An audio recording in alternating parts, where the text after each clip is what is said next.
Very good evening all of you. कैसे हैं, क्या हाल समाचार? गोरिल्ला आर्मी बहुत ही मस्त और जबरदस्त होगी। जल्दी से आ जाइएगा क्योंकि पढ़ने और पढ़ाने का सिलसिला हम लोग शुरू करने वाले हैं आज से। आज तो क्या, हम तो डेली करते हैं। ओके, डेली करते हैं। आज वीडियो कॉल भी करवा दें, क्या कहते हो?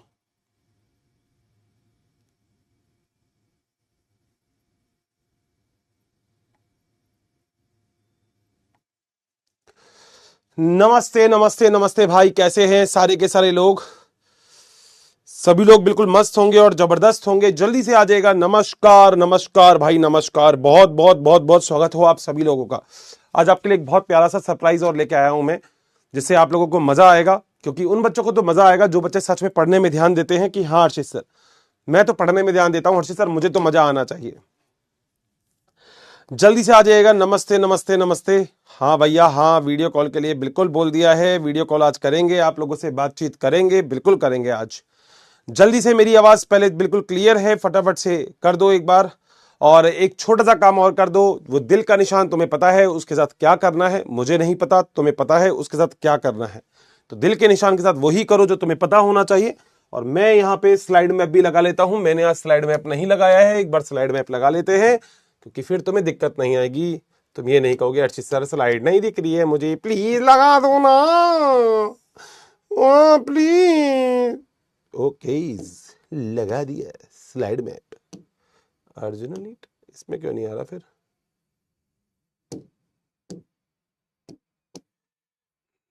हाँ जी, आ गया आ गया आ गया। जल्दी आ जाओ फटाफट से। बहुत बढ़िया, दिल वाला काम तुम्हें करना है, फटाफट से कर दो दिल वाला काम। 500 ही किए हैं क्या? मैं तो सोच रहा था अभी तक सारा काम करूंगा तो 2000 कर दोगे तुम। यार ऐसे मत किया करो यार, तुम्हारे पर बहुत विश्वास है मुझे।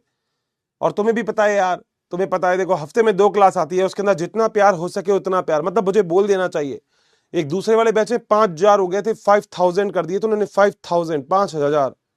और तुम बताओ, तुम यहाँ 700 800 पे लटके हुए हो। फोड़ दो बेटा, आज आज रिकॉर्ड तोड़ दो तुम। मगर याद रखना, इसमें एक बार स्पीड पकड़ोगे तभी होगा बेटा इसमें काम। अगर तुमने बीच में इसमें से स्पीड छोड़ दी तो फिर ये वापस से नीचे आ जाएगा, इसलिए बोल रहा हूँ इसमें स्पीड करो बेटा। 1000 हुए, इसमें बेटा स्पीड करना पड़ेगा। लड़कियों हेल्प करो लड़कों की। लड़कों तुम्हें पता है तुम्हें क्या करना है, तुम तो रॉकेट हो। कर दो बेटा 1100। बहुत बढ़िया। मेरे पास कार कौन सी है? अच्छा, ये भी बात है। ये कोई नीट में आने वाला क्वेश्चन है क्या? नहीं ना, नीट में थोड़ी आएगा ये क्वेश्चन। बहुत बढ़िया, 1300 हो गए हैं, क्या बात है। फटाफट से बेटा, देखो मैं एक बात मानता हूं आपसे, जितना प्यार तुम किसी और को करते हो उससे ज्यादा प्यार तुमको इस बात से करना पड़ेगा, क्योंकि यह बात तुम्हें सिलेक्शन करके देगा। तो आज जितना तुमको प्यार है ना इस बात से, वो यहाँ पे दिखना चाहिए मुझे, वो यहाँ पे दिखना चाहिए। आप इंस्टाग्राम खेलते रहते हो, वो मत खेलो, यहाँ पे दिखना चाहिए मुझे। तुम्हारे मैसेज, तुम्हारे नंबर यहाँ पे दिखने चाहिए आज। लिटरली बोल रहा हूँ, ये प्यार है दोस्तों, अनकंडीशनल। तुम मुझे देख रहे हो, मैं तुम्हें देख नहीं पा रहा हूं, मगर फिर भी ये अनकंडीशनल प्यार है जो मैंने तुम लोगों से किया है। मैंने एक ऐसा प्यार तुम लोगों से किया है जो मैं केवल सिलेक्शन के टाइम मैं आप लोगों को मिलने वाला हूं, मगर याद रखना ये मेरा अनकंडीशनल प्यार है आप लोगों के लिए। एक ऐसा प्यार जिस प्यार की कोई सीमा नहीं है। ये प्यार बहुत अलग है, ठीक है, बहुत अलग है। होता है ना, आप किसी को देखते हो तो प्यार होता है। अब मुझे नहीं पता तुम्हें मुझसे कितना प्यार है, मगर मैंने तुम्हें देखा नहीं है, फिर भी मैं तुमसे बहुत प्यार करता हूं। तो जितने दिल आप मेरे को बना के भेज रहे हो ना, बहुत सारा प्यार वापस, बहुत सारा प्यार आप लोगों को। 2600 कर दिए, मजा आ गया दोस्त, थैंक यू सो मच। बस इतना ठीक है, बाकी तो तुम खेलते रहोगे अभी, मुझे पता है। 2688, थोड़ी सी स्पीड धीरे पड़ गई, क्या बात है? 5000 तक नहीं पहुंच पाएंगे क्या अपन? 2671 अब नहीं जाएगा बेटा, मैंने बोला था ना, देखो अब ये हाईएस्ट हो गया बेटा, अब ये नीचे आ जाएगा। मैंने बोला था बीच में रुक रुक जाते हो तुम, रुका मत करो। देखो अब ये नहीं होगा, छोड़ो अब, कोई बात नहीं, इतना काफी। आ जाओ बेटा, अगली क्लास में फिर करना अब इसको पूरा, ठीक है?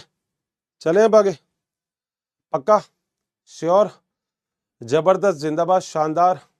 चलो भाई, तो मेरे ख्याल से लगभग आज कोई डाउट तो होगा नहीं अभी, है क्या कुछ?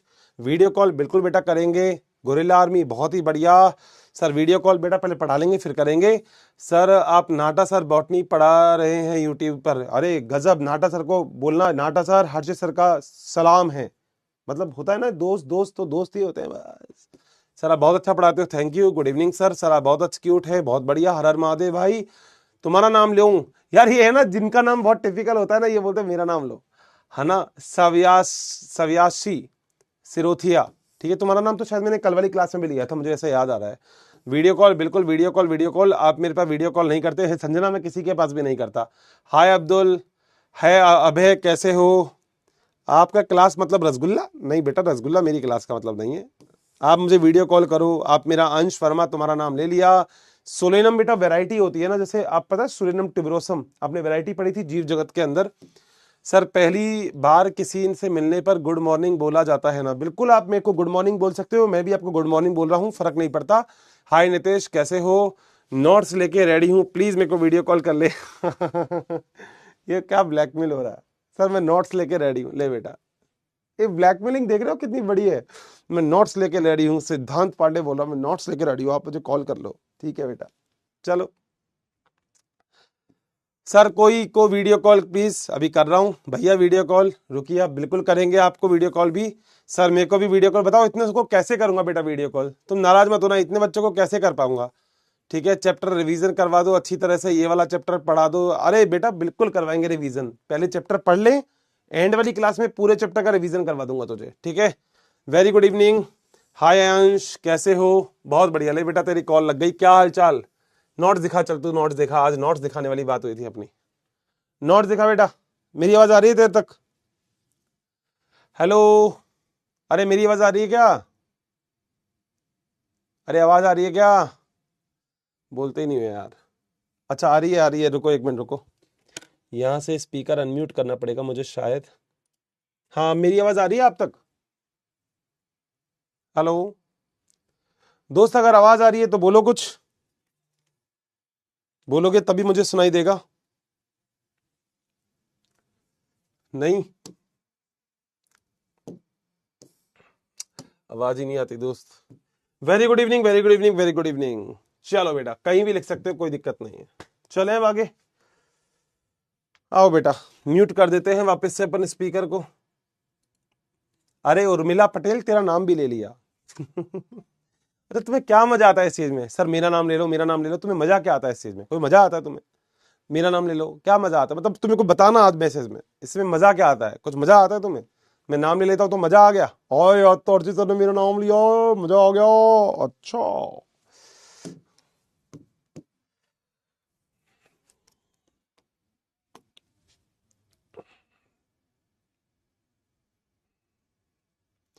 बेटा कुछ भी पढ़ाने से पहले तो मैं एक बहुत बढ़िया चीज आप लोगों को बता देता हूं।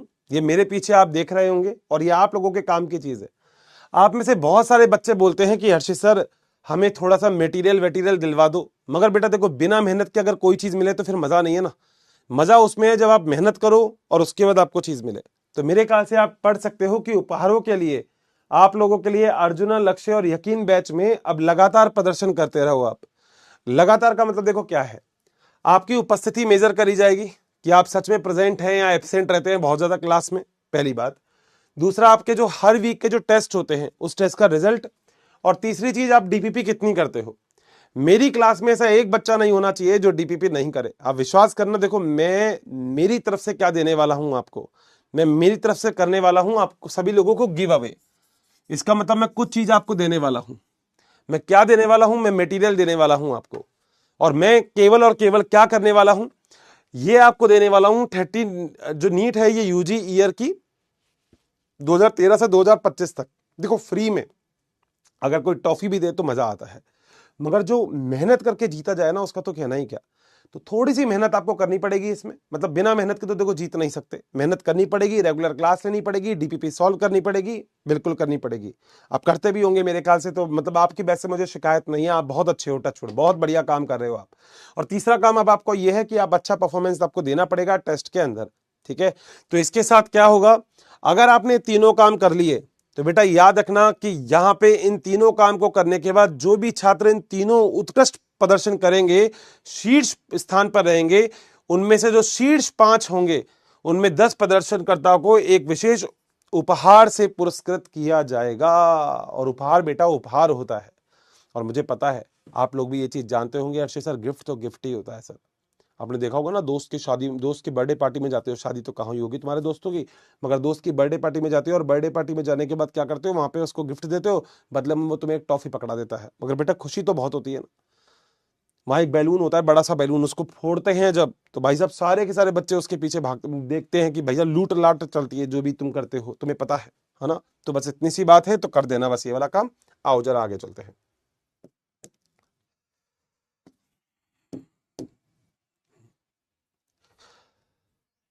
बेटा हम लोगों ने लास्ट क्लास में बहुत सारी बातें कर ली थी, हम लोगों ने बहुत अच्छे से इस चैप्टर को समझा है, इस चैप्टर को किया है, और अब हम दो तीन चीजें बहुत अच्छे से समझ चुके हैं इस चैप्टर के अकॉर्डिंग कि इस चैप्टर के अंदर हम लोगों को क्या क्या चीज पढ़नी है। हमने सबसे पहले एक जगत पढ़ा था, जिस जगत का नाम था मोनेरा जगत। आप लोगों को पता भी होगा, अगर मैं रिकैप की बात कर लेता हूं तो हमने एक जगत पढ़ा था जिसे हम बोलते हैं मोनेरा जगत, और मोनेरा के बाद हमने कई सारे और जगत भी पढ़े। हमने प्रोटिस्टा पढ़ लिया, हमने पढ़ा कि प्रोटिस्टा क्या होता है, हमने मोनेरा में आद्य जीवाणु और सत्य जीवाणु के बारे में पढ़ा, हमने आर्की बैक्टीरिया और यू बैक्टीरिया पढ़ा था, हमने पढ़ा आद्य जीवाणु कितने प्रकार के होते हैं, थर्मोस्टेरोफाइल्स, हेलोफाइल्स और मिथेनोजन। हमने सत्य जीवाणु के बारे में पढ़ा, हमने माइकोप्लाज्मा के बारे में पढ़ा, हमने पढ़ा था कि प्रोटिस्टा क्या होता है, हमने डायटम्स के बारे में पढ़ा, हमने डेस्मेट्स के बारे में पढ़ा, पता है ना सुनहरे कलर के जो होते हैं, बहुत बढ़िया। हमने पढ़ा कि डायनोफ्लैजिलेट क्या होते हैं, जिनके अंदर 2 फ्लैजिला पाए जाते हैं। हमने पढ़ा यूग्लिना क्या होता है, हमने पढ़ा अवपंक कवक क्या होता है, हमने पढ़ा प्रोटोजोआ क्या होता है। ये सारा पढ़ने के बाद हम गए थे फंजाई के ऊपर। फंजाई में हमने पढ़ा कि फंजाई सच में ऐसा क्यों होता है, अलैंगिक जनन क्या होता है, लैंगिक जनन क्या होता है, कायिक जनन क्या होता है। हमने पढ़ा कि फंजाई की कोशिका भित्ति काइटिन प्लस पॉलीसैकेराइड की बनी होती है। खोपड़ी के अंदर, मेरी बात ध्यान से सुनते रहना। हमने पढ़ा कि जो कवक होता है वो अपने आप में बहुत ज्यादा खास होता है, क्योंकि कवक के पास ताकत होती है, क्योंकि वो मृतोपजीवी होता है, वो परजीवी होता है।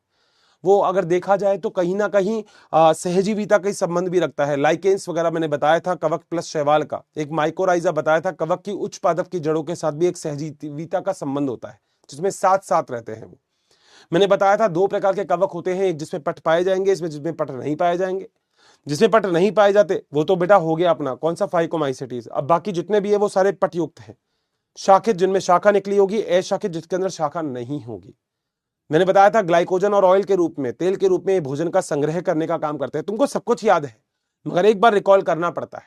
और मैंने तुमको बताया था रिकॉल करने के लिए भी कि आपको कैसे करना पड़ेगा।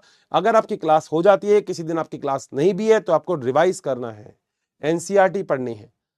मैं एनसीईआरटी पढ़ाऊंगा तो उसके बाद आज आपको इसकी एनसीईआरटी भी मेरे साथ साथ फिर पढ़नी है। बेटा फाइकोमाइसिटीज के बाद जो अगला आता है उसे हम बोलते हैं एस्कोमाइसिटीज।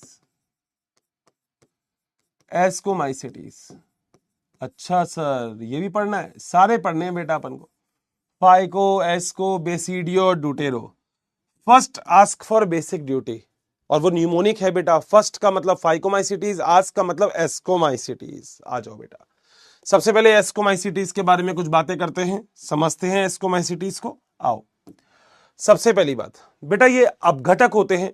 अपघटक का मतलब क्या होता है जानते होंगे, जो डीकंपोज करने का काम करते हैं। अपघटक का मतलब होता है जो सड़ी गली पत्तियों वगैरह को बिल्कुल खत्म करने का काम करते हैं, गलाने का, सड़ाने का काम करते हैं। अपघटक की तरह काम करते हैं, यानी कि डीकंपोजर होते हैं। और साथ साथ बेटा ये मृतोपजीवी भी होते हैं। मृतोपजीवी का मतलब होता है सेप्रोफाइटिक।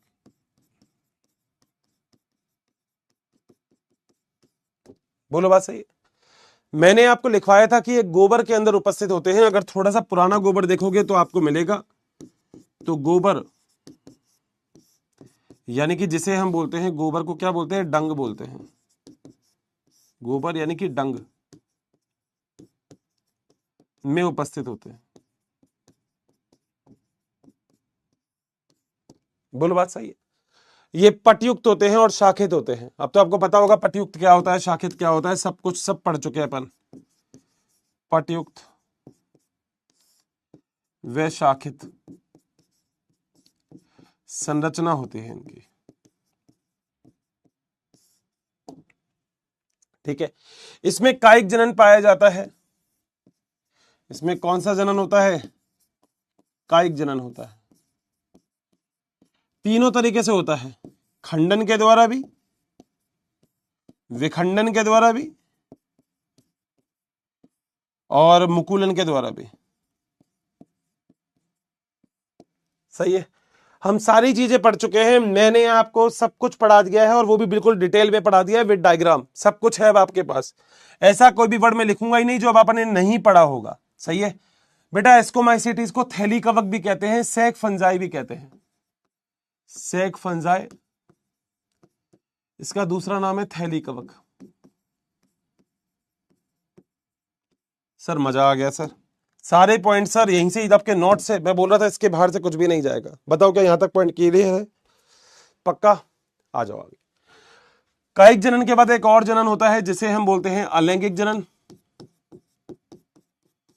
और आपको पता होगा अलैंगिक जनन किसके द्वारा? कॉनिडिया और स्पोरेंजिया दो थे, इसमें होता है कॉनिडिया द्वारा। आपको बोला था कॉनिडिया का मतलब होता है ये, तो इसे अंतर्जात कहते हैं, बहिजात, बहिजात बोलते हैं, बहिजात यानी कि एक्सोस्पोर। समझा चुका हूं ये भी। बताओ क्या पॉइंट क्लियर है क्या? सर नीट में क्वेश्चन कहां से आएंगे बेटा? बड़ा इंपॉर्टेंट है ये, ठीक है। कायिक जनन में तो ऐसा कोई क्वेश्चन नहीं है। हाँ, डंग मोल्ड भी कहते हैं और डिकम्पोजर की तरह कार्य करते हैं। बताओ बेटा यहां तक क्या पॉइंट क्लियर है? 100% दिमाग में बैठ गई बात एस्कोमाइसिटीज की। चलें आगे, आ जाओ बेटा। एस्कोमाइसिटीज को एस्कोमाइसिटीज क्यों कहते हैं? क्योंकि एस्कोमाइसिटीज में एस्कस का निर्माण होता है। देख लो जरा, एस्कोमाइसिटीज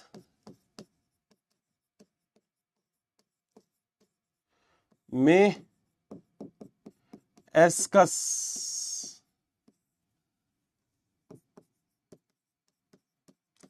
का निर्माण होता है।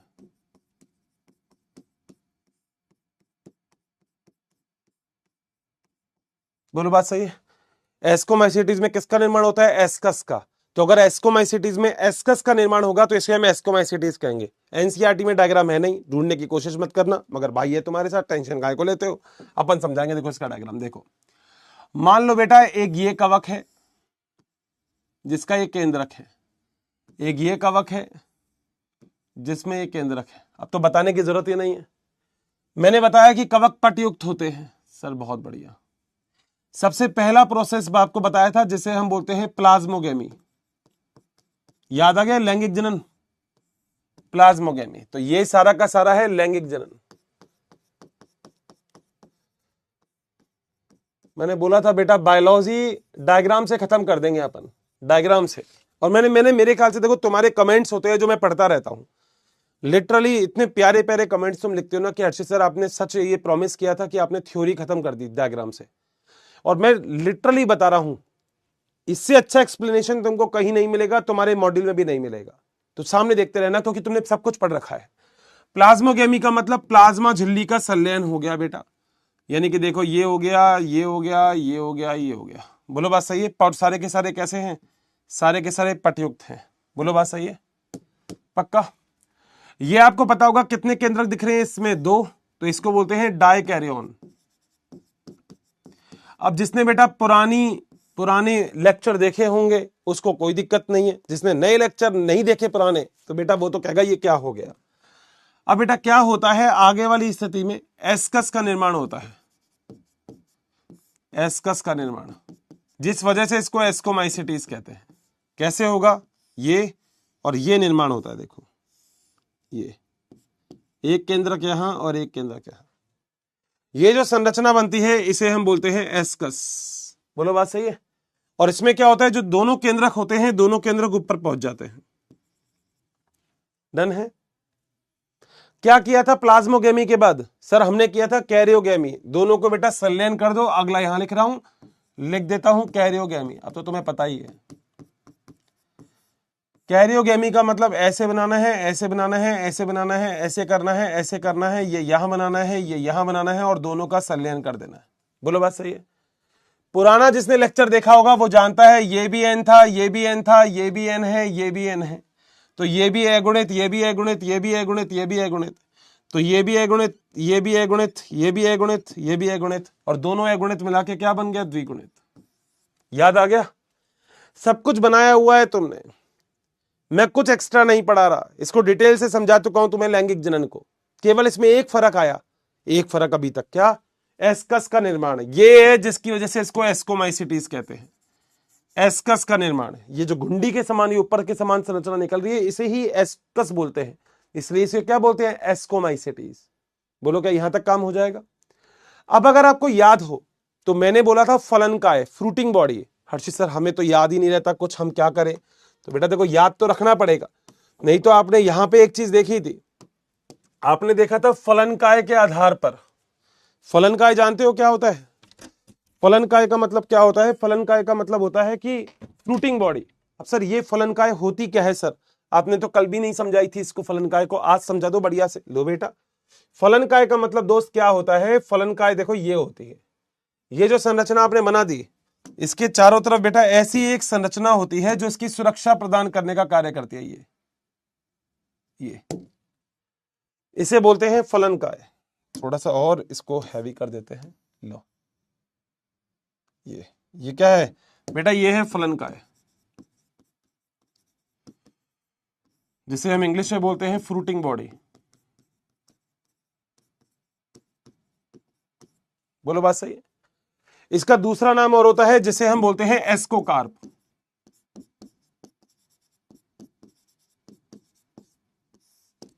सर इस फलनकाय का काम क्या होता है? बेटा मान लो ये स्थिति ऐसी है जो प्रतिकूल है। प्रतिकूल का मतलब फंजाई को नहीं चाहिए, तो फंजाई क्या करेगा? अपनी पूरी अंदर वाली संरचना की सुरक्षा प्रदान करने का कार्य करेगा। तो फलनकाय का जो असली काम होता है वो होता है बेटा प्रतिकूल परिस्थिति में सुरक्षा प्रदान करना। प्रतिकूल परिस्थिति में सुरक्षा प्रदान करना। बोलो बात सही है? सही। अब उसके बाद की बेटा गणित तुम जानते हो, तुमसे ज्यादा अच्छे से तो कोई नहीं जानता। क्या होगा हर्षित सर? हमें पता है क्या होगा बेटा, ये होगा, ये होगा, ये होगा, ये होगा। ठीक है सर, बिल्कुल सही है। ये यहां हो गया, ये यहां हो गया सर, बिल्कुल सही है। और ये ऐसे हो गया सर, बिल्कुल सही। अब बेटा आपको पता है यहां पे एक छोटा सा स्टेप होगा जिसे हम बोलते हैं अर्धसूत्री विभाजन।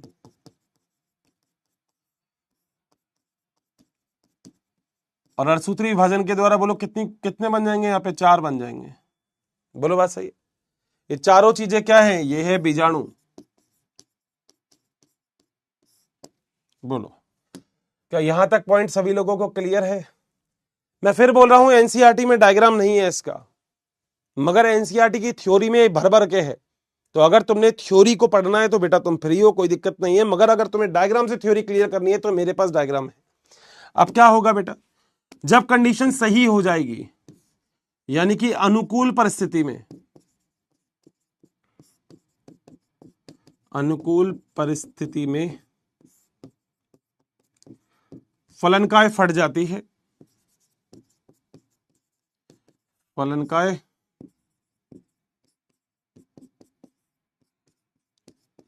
फट जाती है, वह बीजाणु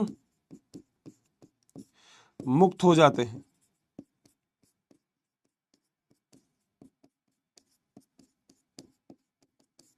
बोलो बात सही?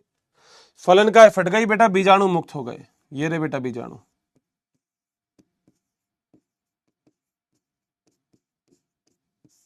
बोलो बात सही? इस बीजाणु को ही एस्कस के अंदर है तो इसको बोलेंगे एस्कोस्पोर।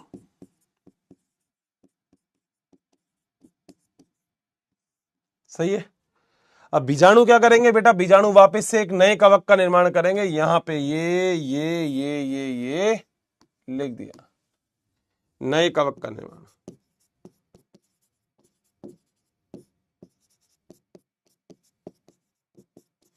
फिर वापस से संलयन करते रहेंगे, फिर कवक बनाते रहेंगे, फिर वापस संलयन करते रहेंगे, सारा काम हो गया।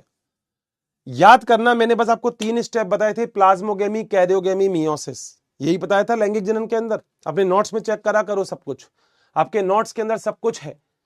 प्लाज्मोगेमी का मतलब प्लाज्मा झिल्ली का संलयन, कैरियोगेमी का मतलब केंद्रक का संलयन, और उसके बाद अर्धसूत्री विभाजन। ये 3 स्टेप मैंने आपको बताए थे। तो 3 स्टेप बेटा यहां पे है। पहला स्टेप है बेटा प्लाज्मोगेमी, ये रहा। दूसरा स्टेप है बेटा कैरियोगेमी, ये रहा। तीसरा स्टेप है अर्धसूत्री विभाजन, बेटा ये रहा। ये 3 स्टेप बताए थे आपको मैंने शुरू से ही लैंगिक जनन के अंदर। मगर एस्कोमाइसिटीज को एस्कोमाइसिटीज क्यों कहते हैं? क्योंकि इसमें एस्कस का निर्माण होता है। किसका निर्माण? एस्कस का। दोनों के दोनों जो कवक होंगे, ये कवक आपस में पास पास आएंगे, प्लाज्मोगेमी, प्लाज्मा झिल्ली का संलयन हो गया, दो केंद्रक है।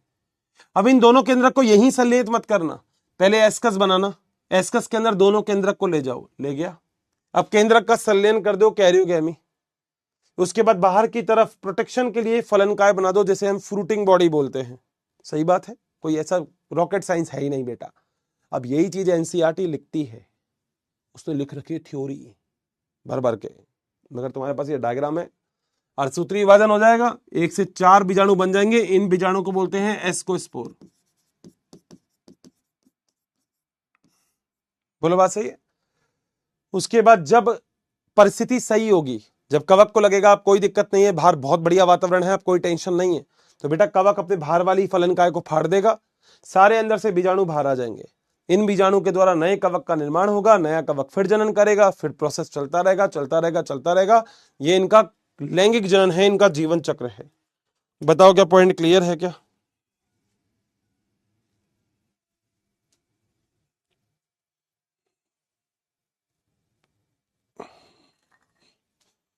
चलें आगे,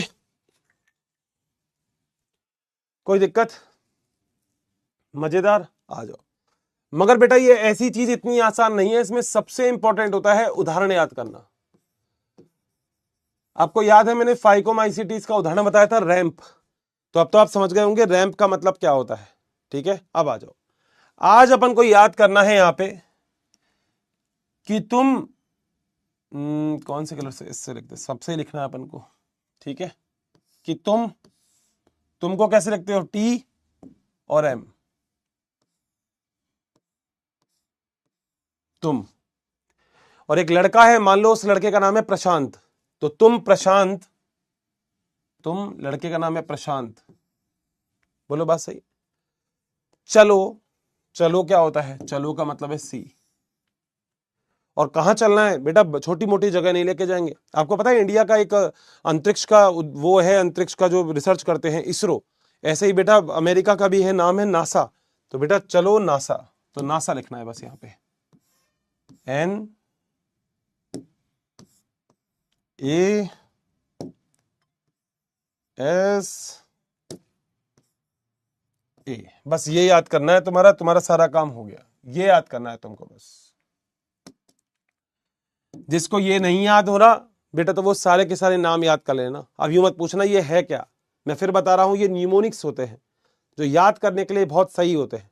इससे एग्जाम्पल कभी भी ऐसा नहीं होता कि इसका एग्जाम्पल कहीं और भग रहा है, किसी का एग्जाम्पल कहीं और भग रहा है, ऐसा कभी नहीं होता। ये न्यूमोनिक्स है।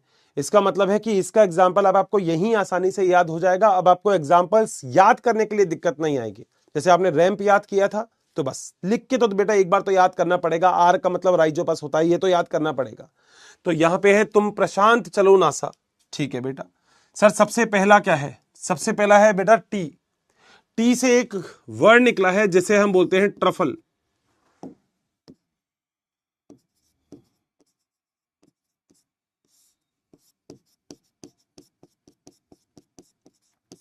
ठीक है, और बेटा एक है एम। एम से एक वर्ड निकलता है जिसे हम बोलते हैं मोरल। मोरल, सही है। ये दोनों के दोनों ही खाने योग्य होते हैं। क्या होते हैं ये? खाने योग्य कवक है।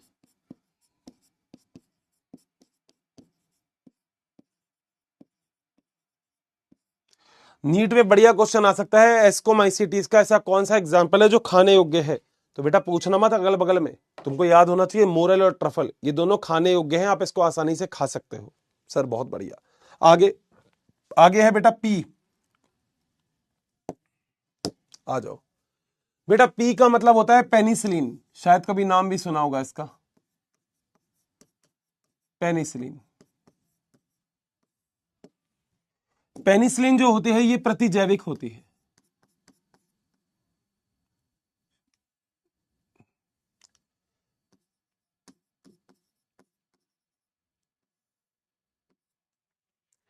यानी कि ये एक एंटीबायोटिक है।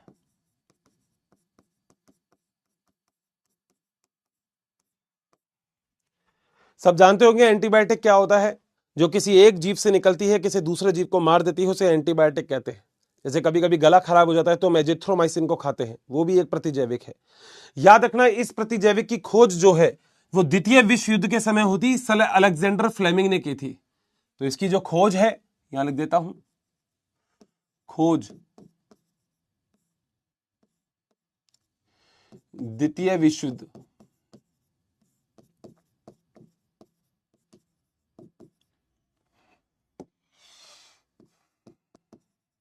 के समय सर अलेक्जेंडर फ्लेमिंग द्वारा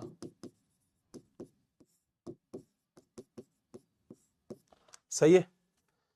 अब आपको एक बहुत बढ़िया जो दिमाग में डाउट आएगा, या जो आप मेरे से डाउट पूछ भी सकते हो, तो आप मेरे से एक बात बोलोगे, आप कहोगे हर्षित सर एक छोटी सी बात बता दो बस। कह रहे क्या?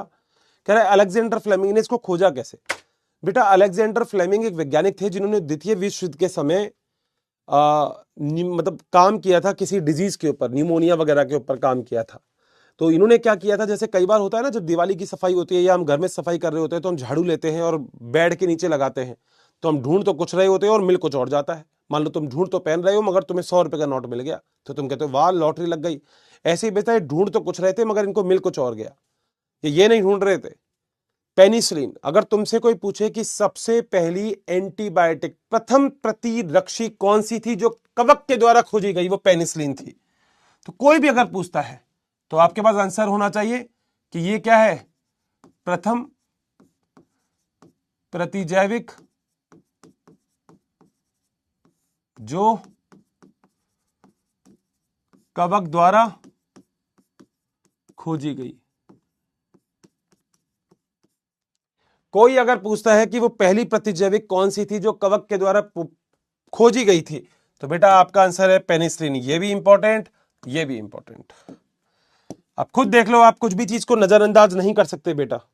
बोलो बात सही है? तो सर इन्होंने किसमें से की थी? इन्होंने की थी पेनिसिलियम नोटेटम से।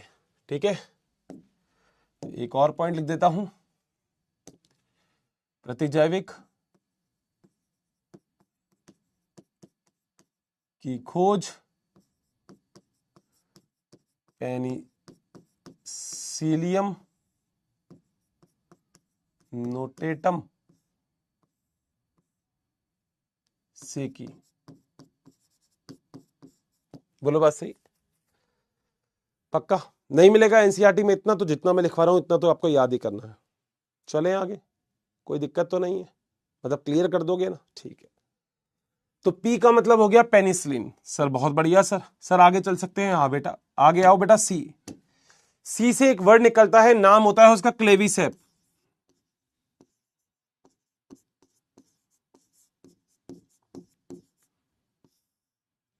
क्लेविसेप, बोलो बात सही है? क्लेविसेप के द्वारा आपको एलएसडी मिलता है, लाइसर्जिक एसिड डाइथैलामाइड। मतलब बहुत ही इंपॉर्टेंट होता है क्लेविसेप, तो आपकी एनसीईआरटी में लिखा भी हुआ है। क्लेविसेप से हमको एक ड्रग मिलती है जिसे हम एलएसडी बोलते हैं। इससे एलएसडी प्राप्त होता है। एलएसडी क्या होती है? ड्रग होती है, और पूरा नाम लिख रहा हूं मैं, ये है ड्रग, लाइसर्जिक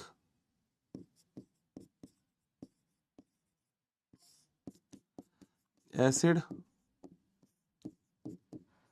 डाई इथाइलामाइड। दवाई के रूप में भी हम इसको यूज में लेते हैं, नशा करने के लिए भी यूज में ले सकते हैं। ठीक है, चले बेटा आगे।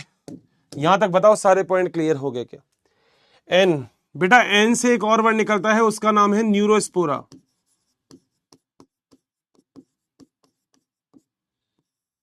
न्यूरोस्पोरा,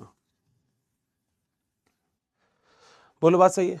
न्यूरोस्पोरा का जो कार्य होता है वो जैव रासायनिक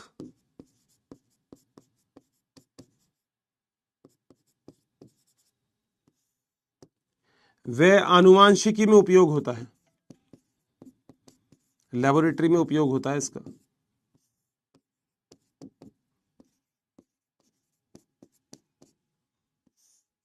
बोलो बात सही। न्यूरोस्पोरा को बेटा एक नाम और बोलते हैं, पादप जगत का ड्रोसोफिला, याद रखना बस ये। न्यूरोस्पोरा कौन है? पादप जगत का ड्रोसोफिला। ड्रोसोफिला मक्खी को बोलते हैं, तो इसको पादप जगत की मक्खी कहा जाता है। बताओ, पॉइंट क्लियर है? मजा आ गया? सारे पॉइंट लिखे हैं बेटा, और सारे एग्जाम्पल इंपॉर्टेंट है बेटा, एक भी एग्जाम्पल को छोड़ नहीं सकते, आपके लिए सारे एग्जाम्पल इंपॉर्टेंट है। सही है। अगला है ए।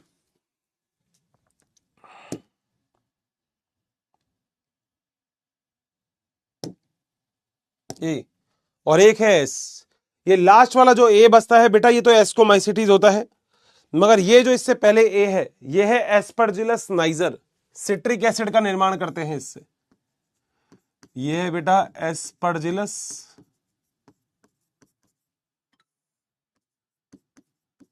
नाइजर, और इससे बेटा सिट्रिक एसिड का निर्माण होता है, सिट्रिक अम्ल का निर्माण।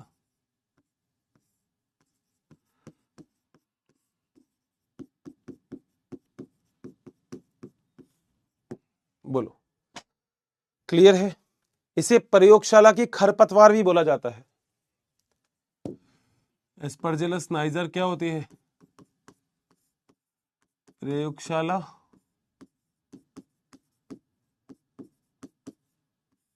खरपतवार। बोलो, बात क्लियर है? चलें आगे। इससे बेटा श्वास संबंधी रोग हो जाते हैं। दूसरा कलर लेना पड़ेगा।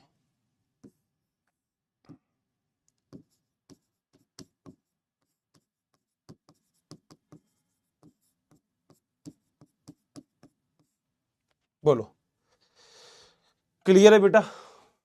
डायग्राम देखते रहना बेटा, मतलब ये मैं चाहता तो आपको बोल देता कि रट लो, मगर एक तरीका है बेटा आप, और अगर किसी बच्चे को एक बार में याद नहीं हो तो देखो समझो, आपके टीचर को भी बेटा एक बार में याद नहीं होता। चाय पिएगा कोई? नहीं पिएगा, ओके बेटा, आपके टीचर को भी एक बार में याद नहीं होता, ये बात तो आप भी मानो। तो आपके टीचर ने याद कैसे किया, आपको कैसे याद करना है वो बता देता हूं। जहां पे भी आप बैठते हो उसके सामने ये सब कुछ लिख के चिपका दो बेटा, और मैंने बताया था उस पेज को आपको हमेशा पढ़ना है। जब भी आप उस टेबल के ऊपर बैठोगे वो पेज पढ़ोगे, तो बस पेज पे लिख दो ये सारा। चलो बेटा आगे चलते हैं। अगला है बेटा एस। एस से बेटा होता है सैकरोमाइसिस सर्वाइसी। सैकरोमाइसिस सर्वाइसी, आपको पता होगा कि इसे हम ईस्ट भी बोलते हैं। बोलो बात सही। इसका उपयोग होता है बेटा अल्कोहल निर्माण में, इसका उपयोग होता है बेकिंग इंडस्ट्री में, जो बेकरी वगैरह का आप ब्रेड वगैरह खाते हो उसमें सब में उपयोग होता है। अल्कोहल बेकरी निर्माण में उपयोग।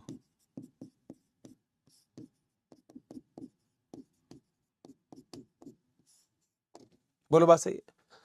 आपको पता है ईस्ट तो एक कोशिकीय होता है, कोई दिक्कत वाली बात नहीं है, ये तो एक कोशिकीय होगा। बोला था सारे के सारे कवक बहुकोशिकीय होते हैं, मगर एक ही कवक एक कोशिकीय होता है, जो होता है ईस्ट। सही है। अल्कोहल निर्माण की अभिक्रिया को किण्वन बोलते हैं, जानते हो ना किण्वन? तो किण्वन अभिक्रिया में भी बड़ा उपयोगी होता है। तो कॉमा करके लिख रहा हूं, किण्वन अल्कोहल बेकरी में अत्यधिक उपयोग होता है। बोलो बात सही है।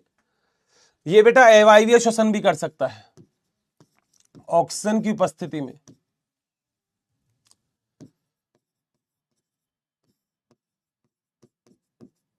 ऑक्सीजन की उपस्थिति में श्वसन कर सकता है। सही है। और बेटा लास्ट में क्या बच गया? ए। बेटा ए का मतलब एक ही होता है, वो होता है एस्कोमाइसिटीज। तो इस ए का मतलब क्या है? एस्कोमाइसिटीज। बोलो, बताओ भैया, क्या कर लोगे क्या? ये किण्वन थोड़ा सा उस साइड लिख देता हूं, मिक्स कर दो कहीं तुम।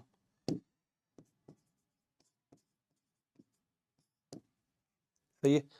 किण्वन का मतलब क्या होता है वो मैं बता देता हूं। लिख ही देता हूं, तुमको ऐसे नहीं याद रहेगा।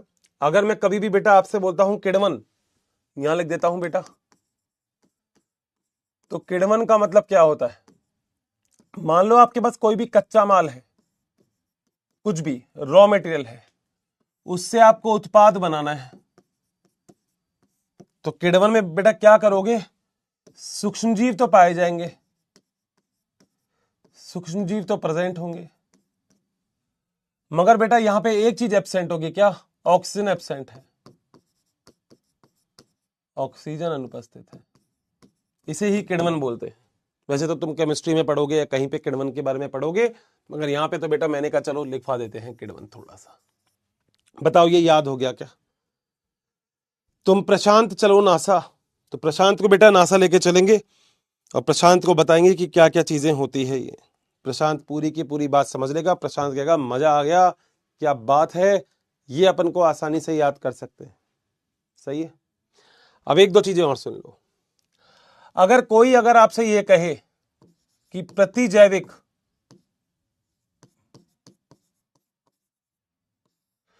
शब्द किसने दिया, तो बेटा फ्लेमिंग ने नहीं दिया था, ये दिया था वॉक्समैन ने।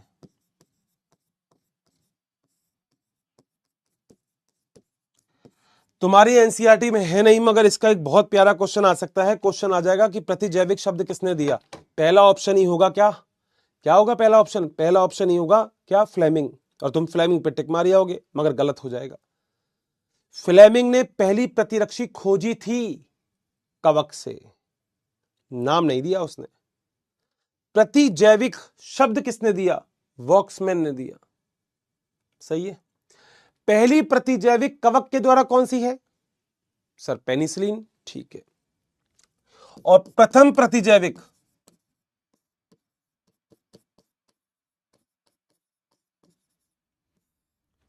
जीवाणु द्वारा, बैक्टीरिया द्वारा,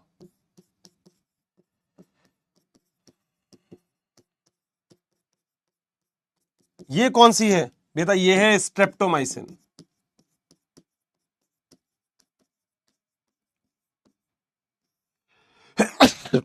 बताओ क्या पॉइंट क्लियर है?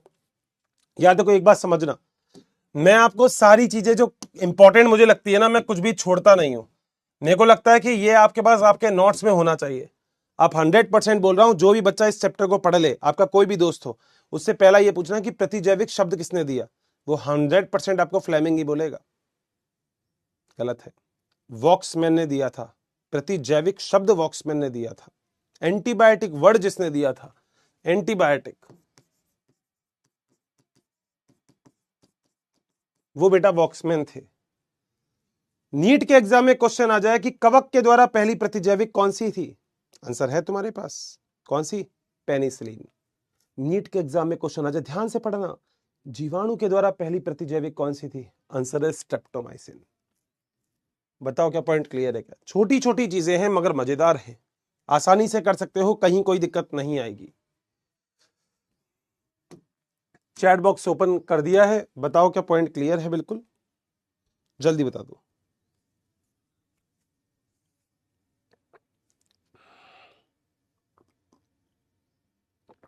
बेटा कमेंट लिखा करो ना फटाफट से, कहां सो जाते हो तुम हैं? वेरी गुड इवनिंग भाई। क्लियर है क्या? ये चीज देखो, ये चीज ये आपको कहीं नहीं मिलेगी। हर कोई लिखा लिखा के रटा देगा। अब तुमको याद होना चाहिए, दो फार्मूले याद करवा दिए। कौन कौन से? पहला तो रैंप करवा दिया, दूसरा तुम प्रशांत चलो नासा। इसमें बेटा कोई डाउट ही नहीं होगा। चलें आगे। मैंने आपको अभी तक आपको दो चीजें पढ़ा दी, फाइकोमाइसिटीज और एस्कोमाइसिटीज। जो अगला होता है वो है बेसिडियोमाइसिटीज। अगला है बेटा बेसिडियोमाइसिटीज।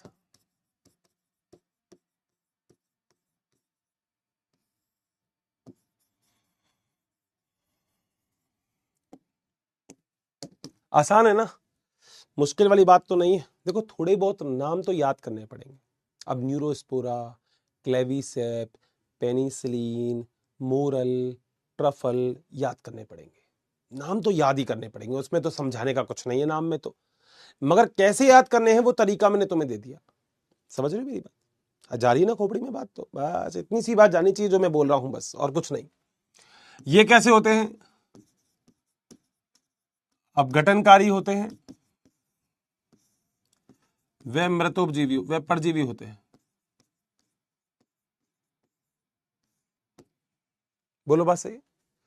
आपको पता होगा कि इसे क्लब कवक कहते हैं, इसे क्लब कवक भी कहते हैं। बताऊंगा क्यों कहते हैं अभी, ठीक है। इसका जो कवक जाल होगा, जो माइसीलियम होगा, वो पटयुक्त होगा। अरे सर ये तो हमें पता ही है, माइसीलियम यानी कि कवक जाल।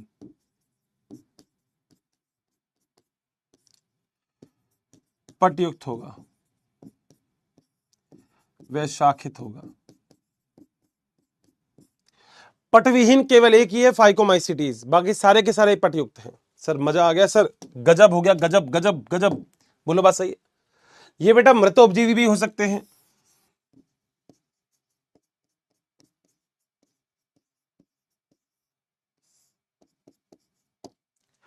यानी कि मान लो कोई लकड़ी का गुटका सा पड़ा हो, लकड़ी पड़ी हो, उसके ऊपर अगर तुम्हारे पास कोई पत्ती है, सड़ी गली पत्ती, उनके ऊपर भी आपको देखने को मिल सकते हैं।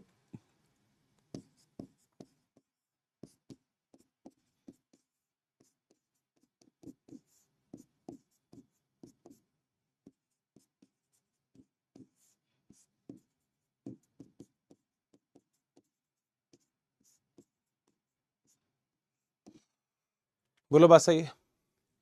इनमें अलैंगिक जनन साधारण रूप से नहीं पाया जाता।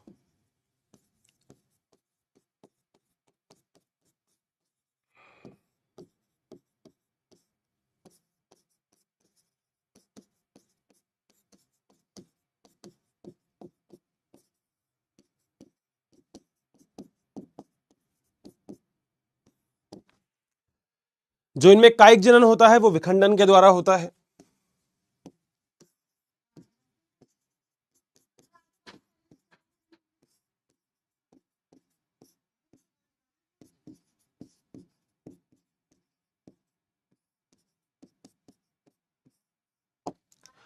बता दो क्या सारे पॉइंट क्लियर हैं क्या? चले सर, बेसिडियोमाइसिटीज को बेसिडियोमाइसिटीज क्यों कहते हैं? क्योंकि बेटा इसमें बेसिडिया का निर्माण होता है। एस्कोमाइसिटीज में एस्कस बनता है, इसमें बेसिडिया का निर्माण होता है। लो बेटा, सर ये बेसिडिया क्या होता है बताऊंगा बेटा। देखो मैं वही तो कह रहा हूं, पॉइंट को क्लियर कर दूंगा, जबकि आपको ही पता होगा ये चैप्टर बिल्कुल थ्योरेटिकल है। मैं बिल्कुल मान सकता हूं कि इस चैप्टर में कुछ बच्चे ऐसे कह रहे होंगे कि हर्षित सर मैं तो बोर हो गया, हर्षित सर मेरे को तो बोरियत सी फील हो रही है। बेटा बहुत खुशी की बात है, बोरियत एक अलग चीज होती है, बोरियत एक अलग ही चीज होती है। तुम्हें पता मतलब बोरियत क्या चीज होती है? मैं तुम्हें लिटरली बताता हूं। बेटा क्या हुआ था कि, मतलब ध्यान से सुनना जरा ये वाली बात। क्या हुआ था बेटा, मैं जब स्कूल से पास आउट हो गया था तो बेटा मैं कॉलेज में गया। तो बेटा मैं पढ़ा हुआ था हिंदी मीडियम से, प्योर हिंदी मीडियम से। प्योर हिंदी मीडियम मतलब ऐसा कि टीचर ने इससे बोल दिया sir may I go to water, तो टीचर बेटा रैप्टा सेकता था गाल पे। अबे अंग्रेज बन रहा है क्या? मे आई गो टू वाटर, रुक जाते को मैं बताऊं। तो बेटा मुझे भी लगता था, मैंने कहा यार ऐसे तो नहीं पूछेंगे सर से, कोई बात नहीं ठीक है। अब बेटा इंग्लिश मीडियम में चले गए, मतलब वहां पे जो मेरा कॉलेज था उसमें जो फर्स्ट ईयर होती है वो प्योर इंग्लिश में थी बेटा। प्योर इंग्लिश का मतलब मेरे स्कूल में तो कोई टीचर हिंदी नहीं बोलता, इंग्लिश नहीं बोलता था, और बेटा मेरे कॉलेज के अंदर कोई हिंदी नहीं बोलता था। अब तुम खुद सोचो, एक ऐसा बच्चा जो प्योर हिंदी मीडियम स्कूल में पढ़ा है उसको ऐसी पढ़ाई कैसे समझ में आएगी? मैंने बेटा कोशिका पढ़ी थी हमेशा, वहां जाके सेल हो गया। मैंने कोशिका विभाजन पढ़ी थी बेटा, वहां जाके सेल डिवीजन हो गया। मैंने बेटा क्रतोत की पढ़ा था, वहां पे जाके एक्सप्लांट हो गया। मैंने समसूत्री विभाजन पढ़ा था, वो माइटोसिस हो गया। मैंने अड़सूत्री विभाजन पढ़ा था, वो मियोसिस हो गया। मैंने पूर्ण शक्तता पढ़ी थी, वो टोटीपोटेंसी हो गई। तुम खुद सोचो, मेरी क्लास में स्कूल में टीचर ऐसे बोलता था, बेटा वह विभाजन जिससे बनने वाले संतति कोशिकाओं के गुणसूत्रों की संख्या मात्र कोशिका के गुणसूत्रों की संख्या के बराबर होती है, उसे समसूत्री विभाजन कहते हैं। हमने कहा वाह क्या बात है। मगर बेटा वहीं पे ही जब मैं कॉलेज में पहुंचा तो बेटा टीचर भी फॉरेन से रिटर्न, यानी कि उसने सारी पढ़ाई अपनी फॉरेन में की थी। और वो बेटा अब हिंदी मीडियम के जो टीचर आते हैं वो कैसे थे, हाय क्या कर रहा है, कैसा है, ऐसे। इंग्लिश मीडियम वाला बेटा टीचर ही अलग होते हैं। यूं आया, oh yes everyone, please write it down. So the division in which the number of chromosome in a total cell is equal to its parent cell, the process is called as a mitosis. मैंने कहा ये क्या हो गया। Okay please right it down. बेटा मेरे को समझ में ही नहीं आता था। मैंने कहा ये क्या बोल रहा है। मुझे 5-10 दिन में तो ये समझ में आया, जब ये आता है तो गुड मॉर्निंग बोलता है, क्योंकि गुड मॉर्निंग बेटा तुम और मैं कैसे बोलते हैं गुड मॉर्निंग, उनका एसेंट ही अलग होता है। तुमने कभी सुनना, कभी फॉरेन न्यूज वाले जो चैनल होते हैं कभी सुनना, उसमें पता है कैसे बोलते हैं, oh good morning everyone, so this side is Harsha Thakur and today we are talking about the mitosis, and you know very well about the mitosis, and with the chromosome number in total cell is equal to its parent cell, the process is called as a mitosis. अब यही चीज अगर एक Hindi medium वाला बच्चा बोलेगा तो कैसे बोलेगा, a mitosis, the division in which the number of chromosome in a daughter cell is equal to its parent cell, the process is called as a mitosis. इतना फर्क। अब बेटा शुरू शुरू में तो हम आगे आगे बैठते थे कॉलेज में, मगर धीरे धीरे हमें हमारी औकात पता लग गई बेटा, हम धीरे धीरे पीछे चले गए। हमने कहा फर्स्ट पे नहीं बैठेंगे, क्योंकि टीचर आगे ही पूछता था सबसे। अब बेटा पूछे तो तब जब हमें कुछ समझ में आ रहा था। अब तुम खुद सोचो, यहाँ पे तो बेटा तुमको हिंदी इंग्लिश दोनों पढ़ा, मतलब हिंदी में मैं इंग्लिश भी लिख देता हूँ, चलो अब तुम खुद सोचो अगर तुम्हें इंग्लिश आती नहीं हो बिल्कुल भी, और बेटा मैं तुम्हें इंग्लिश में पढ़ा रहा हूँ, समझ रहे हो ना, पंगा है बस। तो ये बात समझो। तो मैं क्या बोल रहा था, बोरियत की बात। हमें भी शुरू शुरू में लगा था अबे यार बोर हो गए। बेटा बाद में बोरियत लगी नहीं, क्योंकि पहले हमें क्लास में कुछ समझ में नहीं आता था, फिर बाद में हमने समझना चालू किया। हमने कहा नहीं यार हम समझेंगे, हम देखेंगे कि सर ऐसा क्या पढ़ा रहे हैं जो हमें नहीं समझ में आ रहा। क्योंकि बेटा क्लास के अंदर जो इंग्लिश मीडियम के बच्चे थे वो तो सारा कर रहे थे, हिंदी मीडियम वाले नहीं कर पा रहे थे। तो बेटा हमने बहुत मेहनत की, हमने फिर उसके बाद हिंदी को भी कर लिया। और आज आपको ये जान के बहुत ज्यादा खुशी होगी कि मैं दोनों मीडियम में पढ़ा लेता हूँ, हिंदी भी और इंग्लिश भी। इंग्लिश भी तीनों हो गए, वाह क्या बात है। तो यही तो बात है, इसलिए घबराया मत करो। कितनी ताकत है हिंदी मीडियम वालों में, देखो दोनों मीडियम। जबकि हिंदी और इंग्लिश आपको पता है बायोलॉजी बिल्कुल अलग होती है। तुमने देखा होगा, इंग्लिश मीडियम की बुक देखी होगी तुमने, बॉटनी की, नहीं तो गूगल पे डाल लो, इसी चैप्टर की डाल लो चाहे, यूं कहोगे अर्षित सर ये कैसी बुक है, इसमें से तो कुछ समझ में नहीं आता। यही तो बात है बेटा, मैं यही तो तुम्हें बताना चाह रहा हूँ। जो तो समझ में नहीं आता ना, उसी चीज को तो सही करना है। तभी मैं थोड़े बहुत आपको इंग्लिश के वर्ड लिखवाता रहता हूँ यहाँ पे, तो वो लिखते रहा करो, ठीक है। आओ बेटा, तो बेसिडियो माइसिटीज में किसका निर्माण होगा, सर बेसिडिया का निर्माण होगा। बना दे, आ जाओ। डायग्राम वही है, लैंगिक जनन के ऊपर है सारी बात। आ जाओ बेटा, तो लैंगिक जनन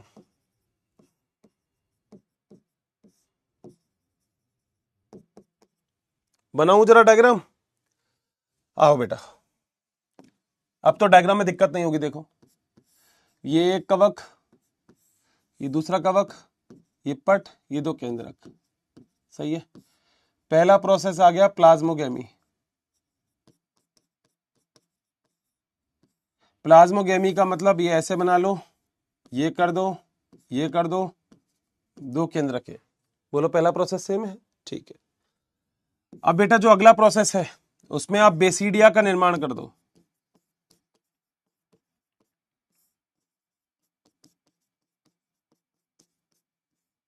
आप बोलते हो ना डायग्राम से क्या फायदा होता है। एनसीईआरटी की एक लाइन है जो 100% बोल रहा हूं, जिस बच्चे ने ये डायग्राम नहीं बनाया वो हमेशा कंफ्यूज ही रहेगा। तुम्हारी क्लास में पूछ लिया करो, मतलब ऐसा नहीं है किसी को नीचा दिखाने के लिए, नहीं, कॉन्सेप्ट की बात बोल रहा हूं कि कॉन्सेप्ट कैसे बनेंगे। देखो डायग्राम से, यहां देखना, बेसिडिया का निर्माण होगा बेटा। देखो ये रहा बेसिडिया, ये यहां है, ये यहां है, ये दोनों यहां है, ये हो गया बेसिडिया। इसे बेसिडिया बोलते हैं। बोलो बात सही है, बना दिया बेसिडिया।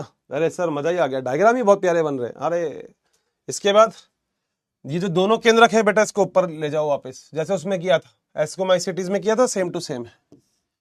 इसके बाद बेटा देखो ये, मैं इसको ही कॉपी कर लूं क्या, कॉपी, ये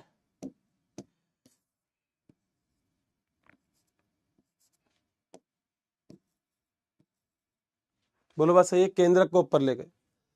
अब केंद्रक का संलयन कर दो यानी कि कैरियोगेमी कर दो।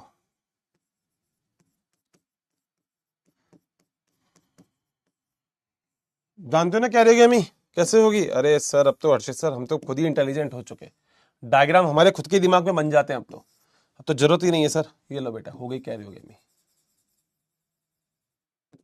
केंद्रक का संलयन।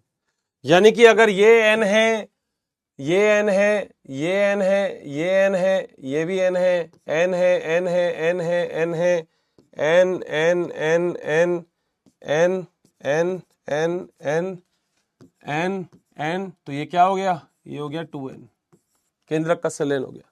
सही है। अब क्या कर दो बेटा, वही बना दो। क्या सर? वहां पे बनाया था एस्कोकार्प। हाँ, अब बेटा यहां पे क्या बना दोगे? सर यहां पे क्या बनेगा? यहां बनेगा बेटा बेसिडियोकार्प। लो बना दिया। सही है, आ जाओ। ये है बेटा बेसिडियोकार्प।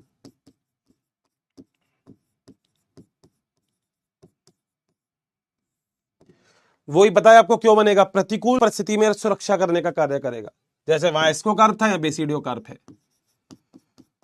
प्रतिकूल परिस्थिति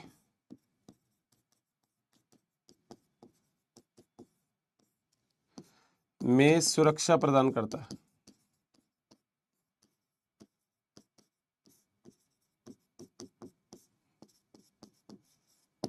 बोलो क्या पॉइंट क्लियर है? सर आप क्या करना है बेटा? अर्धसूत्री विभाजन करवा दो। अरे सर मजेदार, मैं तो बेटा तुमसे बोलता हूं चीजें आसान है। आओ बेटा, एरो अर्धसूत्री विभाजन।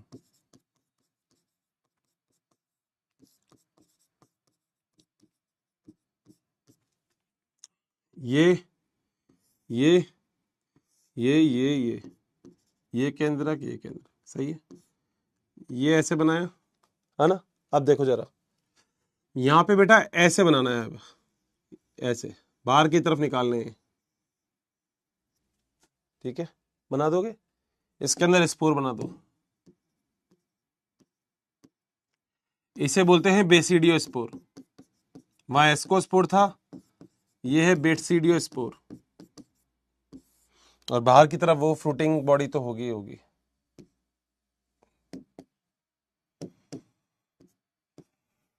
बोलो पॉइंट क्लियर है? अनुकूल परिस्थिति में बेसिडियो कार्प फट जाएगा, सारे स्पोर मुक्त हो जाएंगे और नए कवक का निर्माण करेंगे।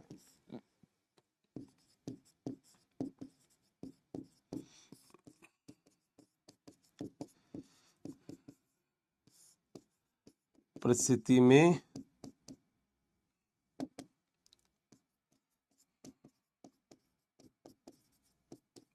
बेसिडियो कार्प फट जाता है, वह नए कवक का निर्माण करता है। नहीं, फट जाता है वह स्पोर मुक्त हो जाते हैं, वह स्पोर मुक्त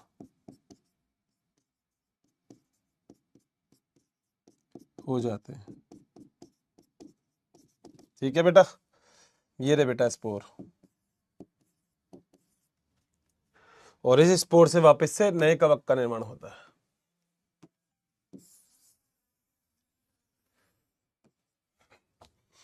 नए कवक का निर्माण।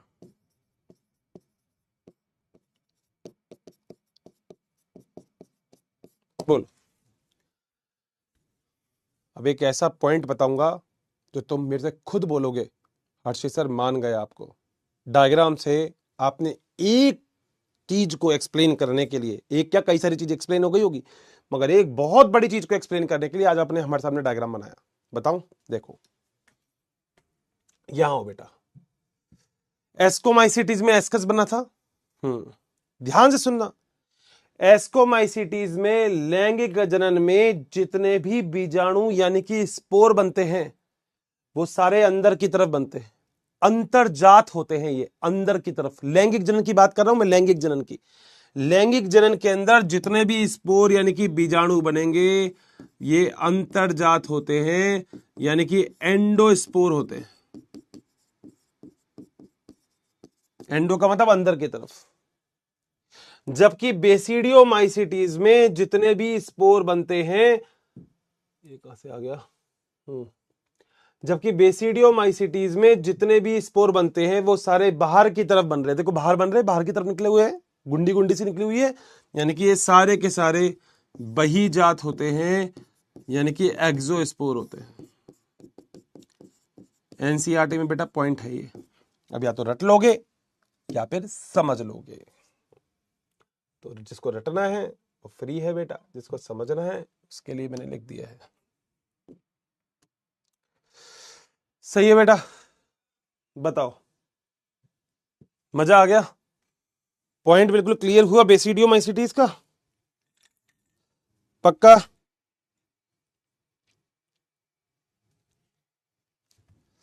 एग्जाम्पल याद करें,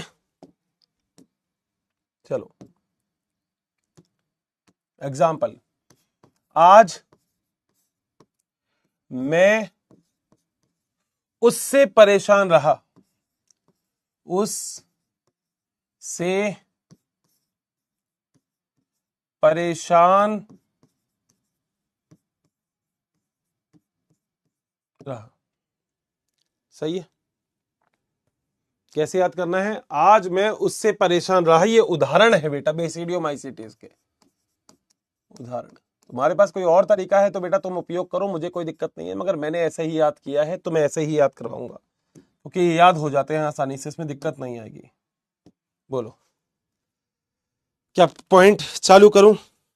पक्का?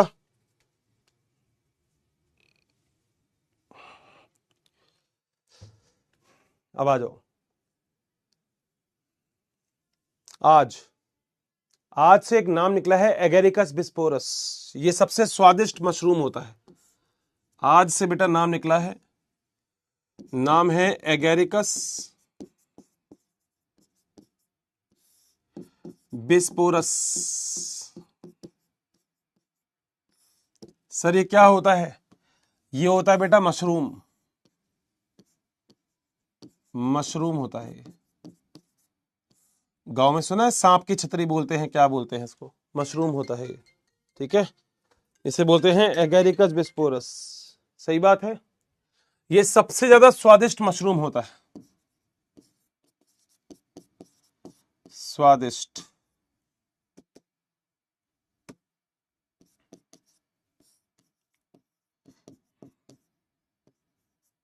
मशरूम है।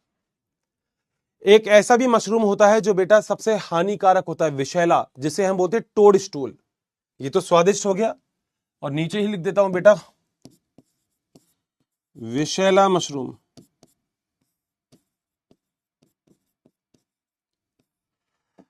इसका एक नाम जो एनसीईआरटी में है उसे तो हम बोलते हैं टोड स्टूल, और जो दूसरा नाम है उसका वैज्ञानिक नाम है एमनियाटा मुस्केरिया।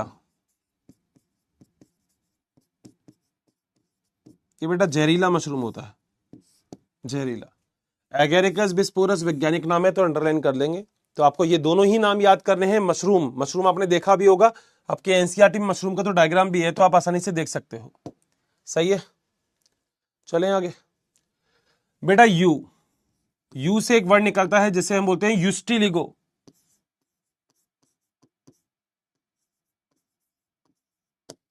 बोलो बात सही है। ये स्मट रोग करता है,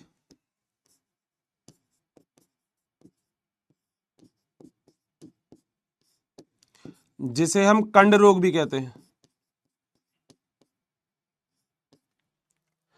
कई बार आपने देखा होगा कि कुछ पादप होते हैं जिसके अंदर काला काला सा पड़ जाता है, ठीक है, काले काले से पड़ जाते हैं, गुच्छे गुच्छे से काले काले से पड़ जाते हैं, वो यही होता है बेटा उस्टिलिगो। ठीक है, अगला है से तो स्मट रोग आ जाएगा। लो, स्मट रोग, बोलो बात सही। अगला है बेटा पी का मतलब है पक्सीनिया।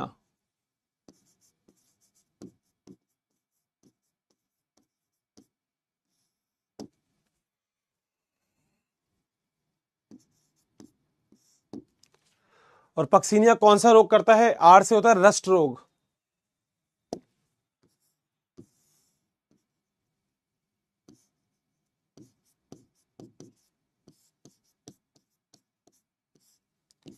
जिसे हम किट रोग भी कहते हैं। बोलो बात सही है, कोई दिक्कत?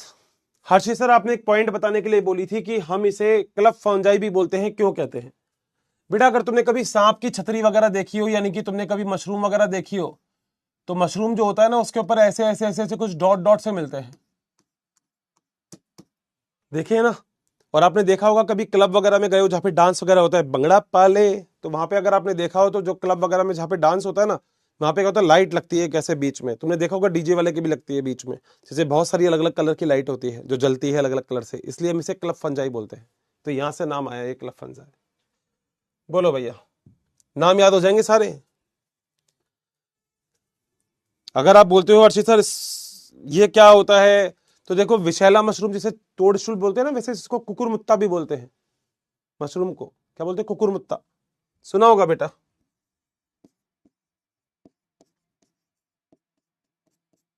मशरूम को बोलते हैं कुकुरमुत्ता। बोलो बात सही है क्या? चलें आगे। सबसे टेस्टी मशरूम याद रखना बस, सबसे टेस्टी मशरूम से बहुत ज्यादा क्वेश्चन आते हैं। एगेरिकस बिस्पोरस होता है सबसे टेस्टी मशरूम। यहां तक बता दो, पॉइंट क्लियर है क्या? डन कर दो, कमेंट बॉक्स ओपन कर रहा हूं। यहां तक कोई दिक्कत है तो एक बार पढ़ के देख लो बेटा, सारी चीजें पढ़ लोगे तो सारी चीजें क्लियर हो जाएगी, फिर मुझसे पूछ लेना कुछ भी बात नहीं समझ में आए तो। एक बार पढ़ के देख लो जल्दी से, मैं पानी पी लेता हूँ जरा।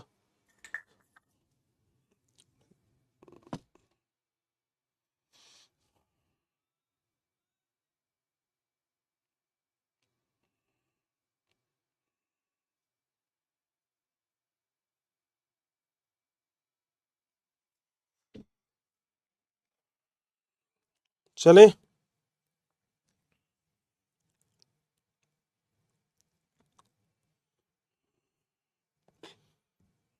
सारे पॉइंट क्लियर हैं अच्छे से? दिक्कत तो नहीं है कोई भी? चल सकते हैं आगे? पक्का? श्योर? लॉक कर दिया जाए बात को तुम्हारी? चलूं? सर मजा आ गया सर, चैप्टर बड़ा प्यारा लग रहा है ये। आपने डायग्राम से थ्योरी निपटा दी सर। बेटा ये तो मैंने तुमसे बोला ही था, मैं डायग्राम से निपटा दूंगा थ्योरी।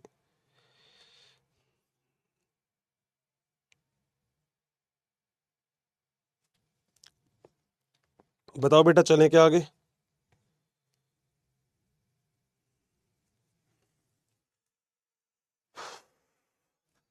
बेटा इतना इतना पढ़ाने के बाद भी डाउट कैसे रह जाते हैं तुम लोगों को, पता नहीं। फालतू फालतू के डाउट मत पूछना बस, ठीक है? स्कूल नोट्स बनाए या नहीं, बेटा देखो ये आपके ऊपर डिपेंड करता है। मैं तो कहूंगा स्कूल में भी नोट्स बना लो, कोई दिक्कत नहीं है, स्कूल में अलग से तो बनाना नहीं पड़ता। जब टीचर तुम्हारी क्लास में आता है तभी नोट्स बनवाता है, तो बेटा बना लिया करो। स्मार्ट रोग नहीं बेटा, स्मार्ट रोग होता है। क्या होता है ले बेटा मैं बता देता हूँ, ले फोटो लगा देता हूं तो तेरे को दिक्कत नहीं होगी, देख ले। लो, क्योंकि मुझे पता है फिर बाद में 10 लोग पूछेंगे इसके बारे में। लो बेटा देख लो, एक तो है रस्ट।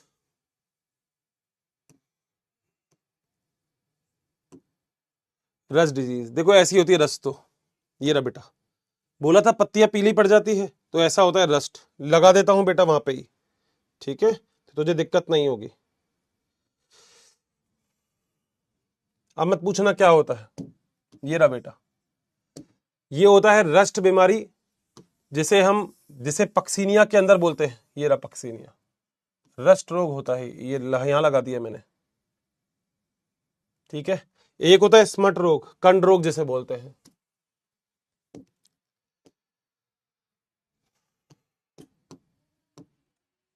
स्मट डिजीज, स्मट बेटा देखो बोला था काले काले से पड़ जाते हैं, देखो ये रही गेहूं के अंदर आपको देखने को मिल रही है,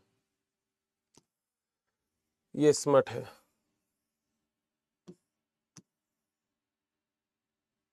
अब मत पूछना, ठीक है, अब सामने के सामने डायग्राम बना दिया है मैंने, ठीक है बेटा। यहां तक पॉइंट क्लियर है? चल सकते हैं आगे को? पक्का?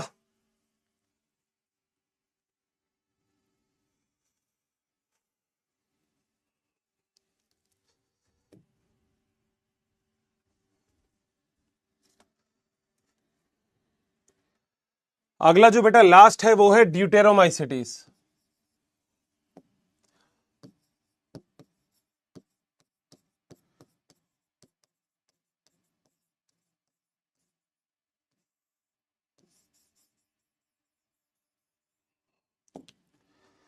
चले भाई,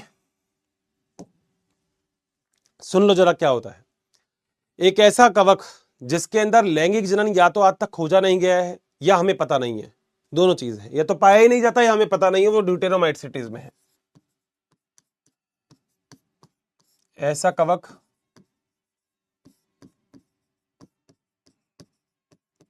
जिसमें लैंगिक जनन या तो पाया नहीं जाता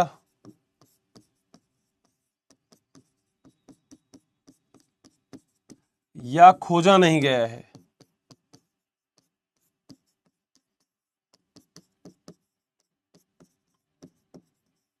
बोलो बात सही है। अतः इसे अपूर्ण कवक भी बोलते हैं। अतः इसे अपूर्ण कवक कहते हैं।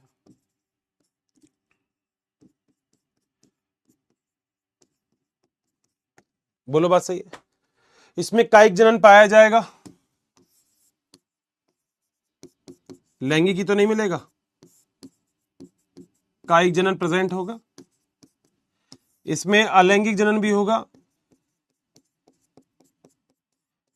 अलैंगिक जनन, और वो भी होगा बेटा कॉनिडिया द्वारा।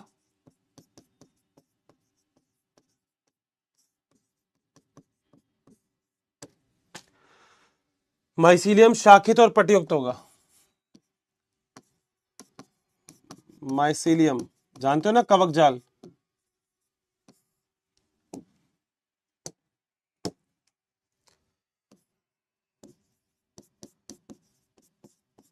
शाखित या पटयुक्त।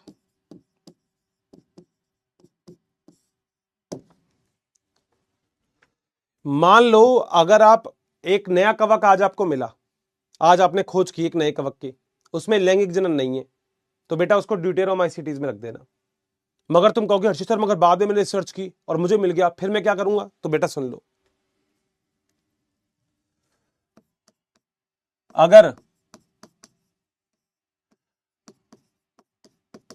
भविष्य में ड्यूटेरोमाइसिटीज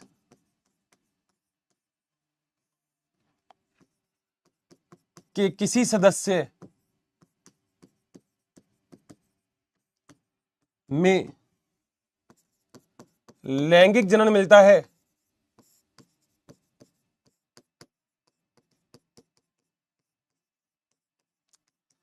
तो उसे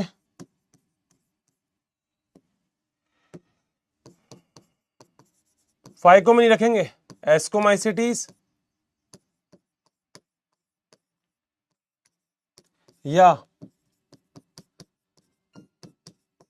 बेसिडियोमाइसिटीज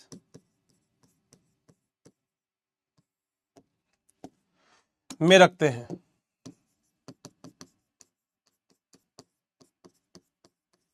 बोलो बेटा मजा आ गया? मान लो तुमने रिसर्च की और तुमको मिल गया बेटा लैंगिक जनन, तो कहीं तो रखोगे, तो या तो एस्को में या बेसिडियोमाइसिटीज में रख दोगे, फाइकोमाइसिटीज में नहीं रखोगे क्योंकि वो तो बहुत पुराना है। चलें आगे। आगे सर, अपघटक के रूप में और मृतोपजीवी के रूप में।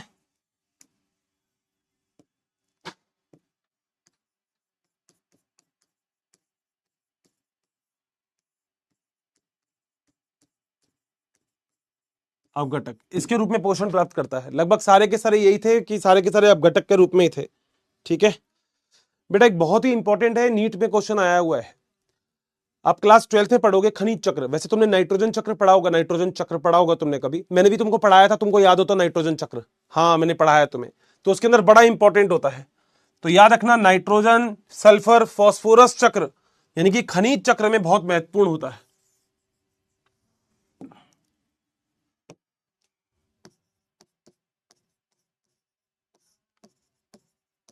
खनिज चक्र में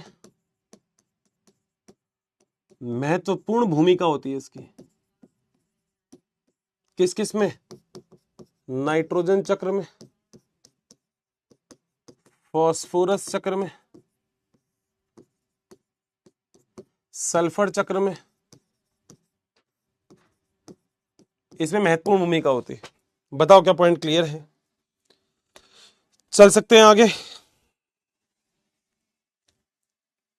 ठीक है, उदाहरण सीधे सीधे याद कर लेना।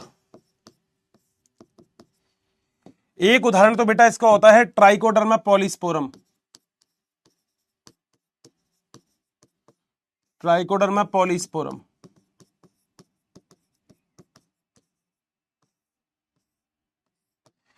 इससे बेटा प्राप्त होता है साइक्लोस्पोरिन ए।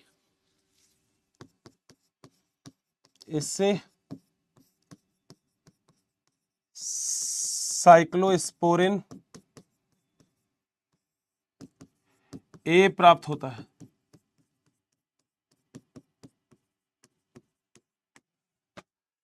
सर ये होता क्या है साइक्लोस्पोरिन ए? कभी किसी इंसान के शरीर में किसी दूसरे इंसान की जब जैसे किडनी डाली जाती है, तो उस इंसान जिसके अंदर किडनी डाली गई है उसका रोग प्रतिरोधक जो तंत्र होता है उसको कम करने का काम करता है। तो ऑर्गन प्रत्यारोपण में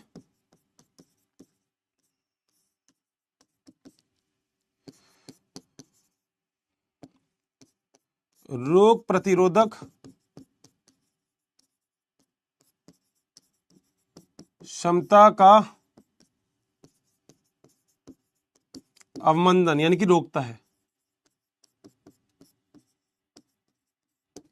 बोलो बात सही है?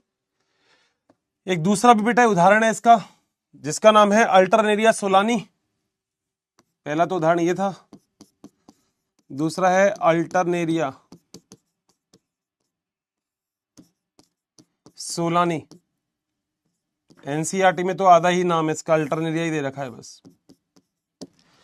ये आलू के अंदर अर्ली ब्लाइट पोटैटो रोग करता है। आलू में अर्ली ब्लाइट रोग करता है। एक और होता है जिसे हम बोलते हैं कोलेक्टोट्राइकम।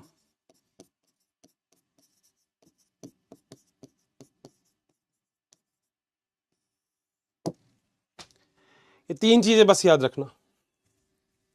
डन है? हर सर ये अर्ली ब्लाइट क्या होता है? लो बेटा,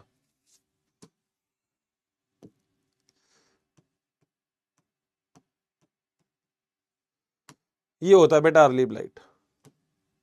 देख रहे हो, ऐसा होता है अर्ली ब्लाइट।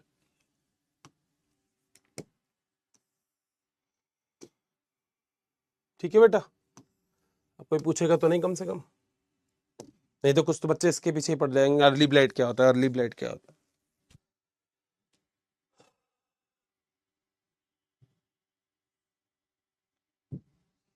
बोलो भाई,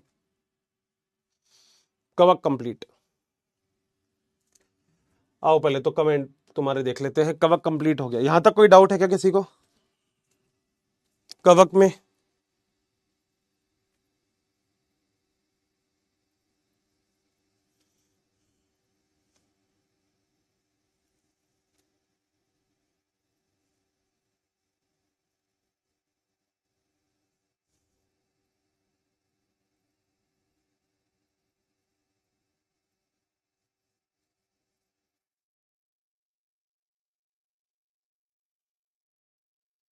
चले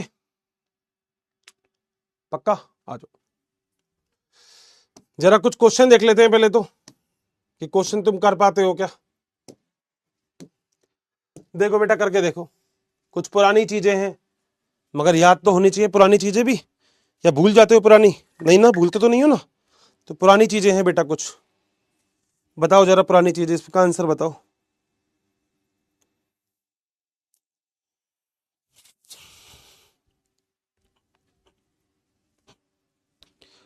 जल्दी बता दो, आंसर आता है तो।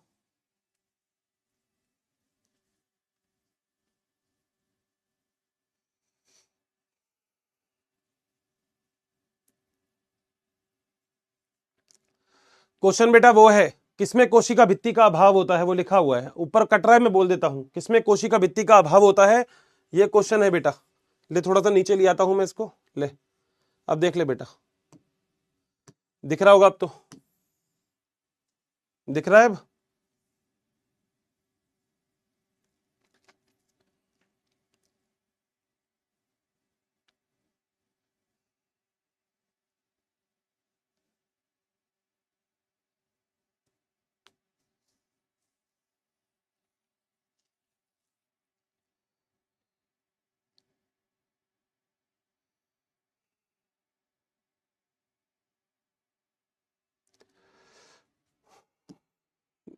आंसर डी है बेटा, माइकोप्लाज्मा। आया ही नहीं होगा खैर आप लोगों के पास इस बार तो पोल, कोई बात नहीं। चलो अगला, अगला है ये वाला क्वेश्चन, जरा करो। निम्नलिखित में से कौन से जीव महासागरों के मुख्य उत्पादक होते हैं, बताओ जल्दी से इसका आंसर।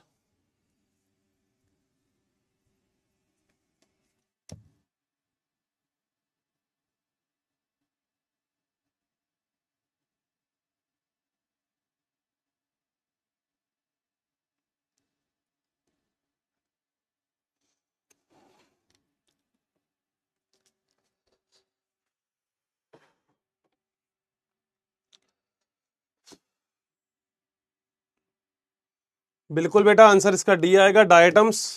45% बालकों का बिल्कुल सही है, अति उत्तम।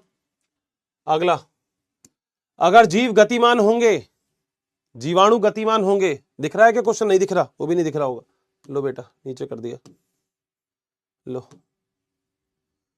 ये लो।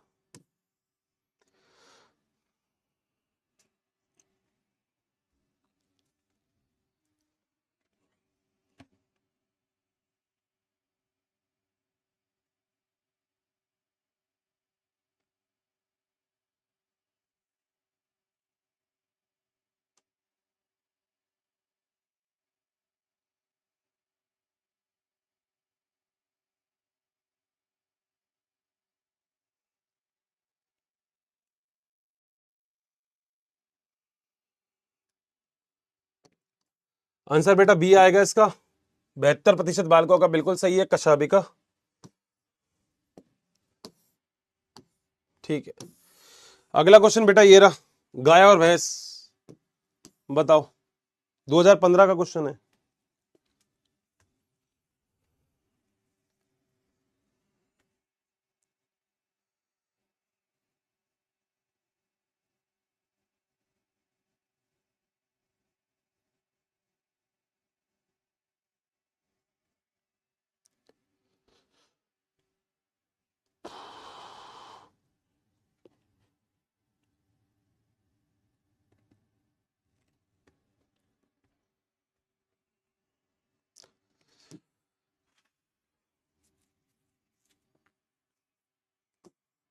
आंसर बेटा बी आना चाहिए सबका, 78% बालकों का बिल्कुल सही है, बी आंसर है।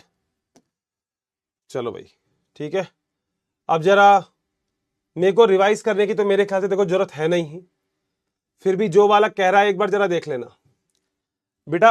आज पहली बात तो फर्स्ट सेकंड थर्ड कौन आया? पूर्व सिंह, आदित्य और गौरव प्रजापति। इनमें एक भी लड़की नहीं आई भाई, लड़कियों लड़के बाजी मार रहे हैं।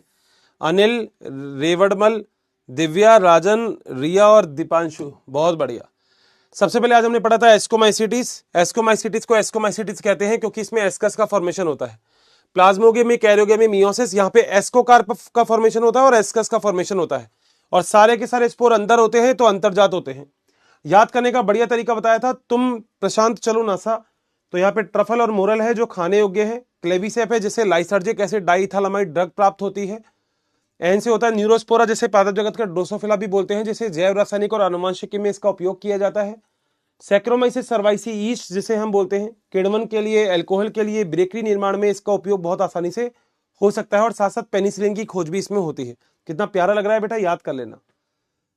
अगला, कच्चे माल को जब उत्पाद में बदलते हो तो उसे हम किण्वन की अभिक्रिया बोलते हैं। प्रतिजैविक का जो शब्द है वो वॉक्समैन ने दिया था, और जीवाणु के द्वारा जो प्रतिजैविक है वो स्ट्रेप्टोमाइसिन है। बेसिडियोमाइसिटिस में बेसिडिया का फॉर्मेशन होगा, ये सारे बेसिडिया बाहर बनेंगे, इसे हम बेसिडियो कार्प बोलते हैं। बेसिडियोमाइसिटिस का एग्जाम्पल, आज मैं उससे परेशान रहा, रस्ट रोग होता है, स्मट रोग होता है, एगेरिकस बिस्पोरस सबसे टेस्टी मशरूम होता है, स्वादिष्ट होता है। विषैले को हम टोडस्टूल बोलते हैं, और ये मशरूम को हम कुकुरमुत्ता भी बोल सकते हैं। ड्यूटेरोमाइसिटीज जिसमें लैंगिक जनन नहीं पाया जाता, अगर मिलेगा भी तो एस्को और बेसिडियोमाइसिटीज में हम रखेंगे। इसके एग्जाम्पल यहाँ पे ट्राइकोडर्मा पॉलीस्पोरम, अल्टरनेरिया सोलानी और कोलेक्टोट्राइकम। अब देखो आज आपका एक छोटा सा होमवर्क है, वैसे तो ये होमवर्क मुझे तुमको देना नहीं चाहिए, मगर फिर भी एक होमवर्क दे रहा हूं, बाकी काम तो मैं करवाऊंगा ही। क्या आज इसकी एनसीईआरटी एक बार आपको रीड करनी है बस, कवक की। मैं भी करूंगा, कुछ रह जाएगा पॉइंट तो लिखवा दूंगा, कोई दिक्कत नहीं है। तो आज आपका एक होमवर्क है ये, जितने बालक आज यहाँ पे, और देखो जिसके पास एनसीईआरटी नहीं हो, ये रे बेटा कवक की एनसीईआरटी, ये देखो कवक की एनसीईआरटी। आज बस तुझे ये नहीं पढ़ना, बस पादप जगत नहीं पढ़ना तुझे, पादप जगत और जंतु जगत नहीं पढ़ना तुझे बस ये कवक पढ़ना है बस। कवक की एनसीईआरटी की रीडिंग लगानी है बस, तू खुद देख ले। कुछ बच्चे कहते हैं ना सर क्या है, देखो ये और ये, बस खत्म। इतना कवक था जिसमें 2 लेक्चर लगे हैं अपने। जो तुम बोलते हो ना कभी कभी अर्षित सर थोड़ा भगा दो, थोड़ा कर दो, ये कर दो, वो कर दो, तो आज याद रखना, आज तुम्हारा एक बहुत बढ़िया काम है। क्या? आज एनसीईआरटी पढ़नी है, आज एनसीईआरटी पढ़नी है। आज का होमवर्क सबसे बड़ा तो ये है, सबसे बड़ा होमवर्क है आज का, एनसीईआरटी पढ़नी है। बताओ भैया, मजा आ गया? शानदार, कोई दिक्कत तो नहीं है कहीं भी?